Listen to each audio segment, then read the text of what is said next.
Studying and passing a JAMB examination excellently requires some strategies, and one of such strategies is drafting out a personal study timetable. Now you ask, what is a personal study timetable?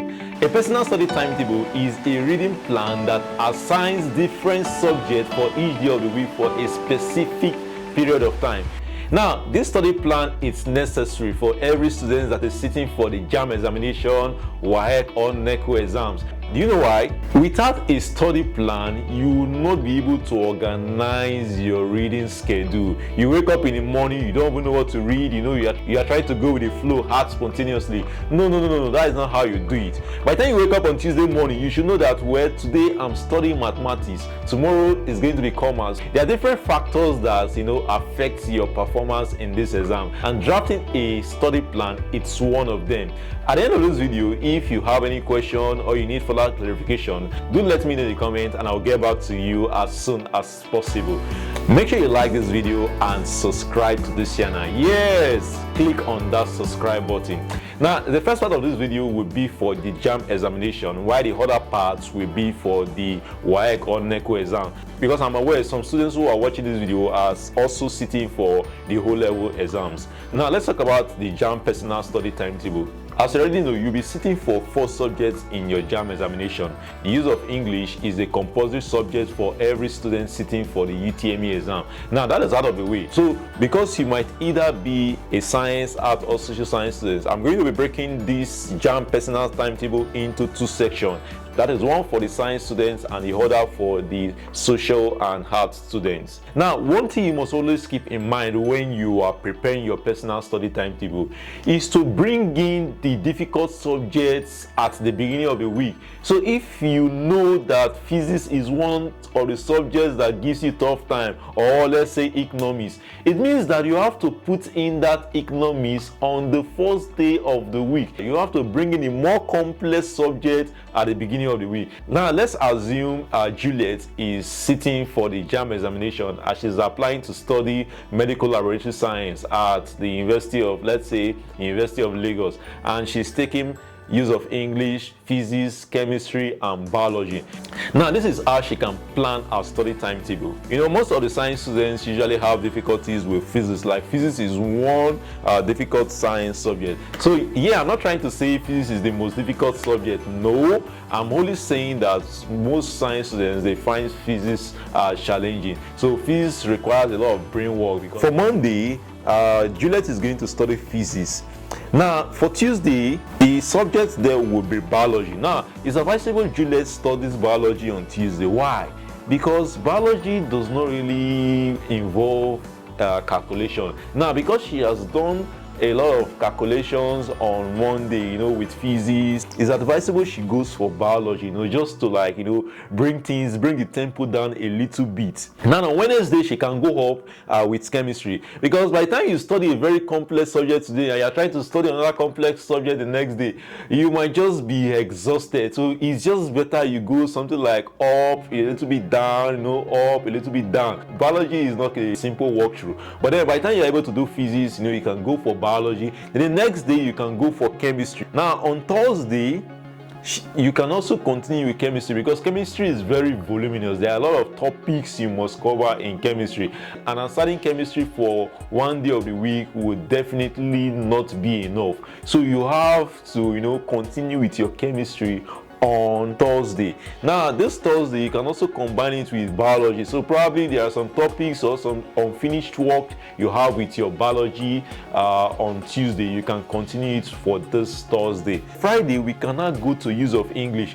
The fact is, a lot of science students do not really put in a lot of effort in the use of English. That's not actually the right approach, because of course every of the subjects carries equal mark. So make sure you assign one day of the week to study use of English. I've done a video on the recommended textbooks you can use for your JAMB examination. In that video, I mentioned one use of English textbook that is necessary. If you use that textbook, you are definitely going to get above 70 in your use of English. So make sure you assign a single day for your use of English. Now, for Saturday, it's recommended you go back to your physics. Now, you can go back to your physics, just to continue where you stopped on Monday.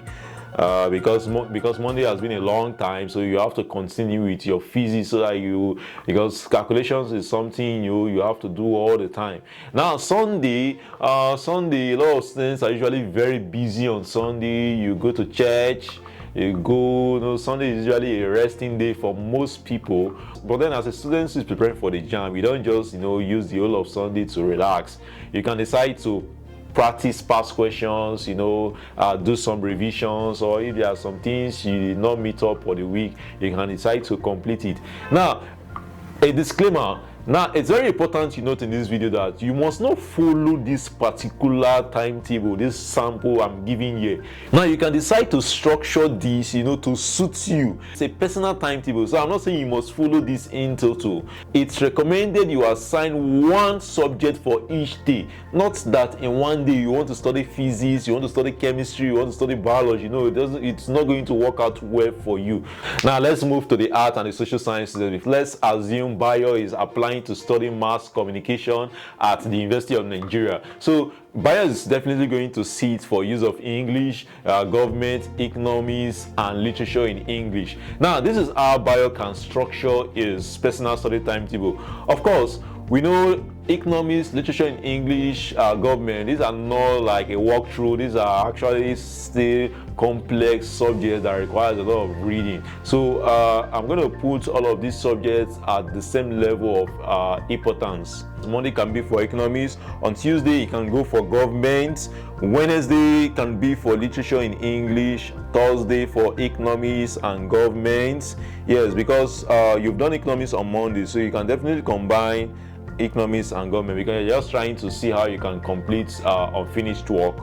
Then for Friday, the bio can now focus on the use of English. So on Saturday, bio can decide to study literature in English again. On Sunday can be your resting day. When I say Sunday is revision and past question, it just depends on you. You can decide to be tackling past question every day. You can assign another subject to Sunday. So it's not necessary that on Sunday must be for past questions and for revision. Now let's go for the WAEC or NECO exams. In these exams, you are taking about 8 or 9 subjects. So we're already short of one day of the week. If you are preparing for both the WAEC and the JAMB examination at the same time, one thing I recommend is that you align your JAMB personal timetable with your WAEC or NECO. If you are reading biology for your WAEC, you also be reading biology for your JAMB that same day. So now let's assume that you are sitting for the WAEC or NECO exam and you are taking the English language, physics, geography, biology, chemistry, government, economics, civic education, mathematics, and commerce. Now this is the timetable I will recommend for you. Monday you can go for chemistry because chemistry is voluminous, so you can go for chemistry. Then for Tuesday you can go for civic education and commerce. Then Wednesday you can definitely go back to physics on Wednesday because you want to go to something that is very ethic and heavy. Then Thursday can be for geography and English language. Then Friday for biology and government. Saturday can be for mathematics. Then Sunday you can actually bring in another subject instead of this revision and past question. But the reason why I always alight on this revision and past question is they are necessary. So it's not just all about you studying. You need to create time for you to handle past questions. So by the time you read a topic, let's say organic chemistry, you finish reading organic chemistry, you are going to see past questions, just specifically for that topic. If you have any question or you need further help with drafting out your timetable, make sure you drop a comment in the comment box, and I will definitely respond to your inquiry. I wish you success in your JAMB examination. I wish you success in your exams, whether you are sitting for the JAMB, the WAEC, or NECO exams. I wish you success. And if generally there's any questions and any inquiry you need to make, you can also get back to me. If you check the description of this video, just click on the description down below. You're going to see a lot of helpful links that will help you out even as a student sitting for this exam. So I wish you good luck.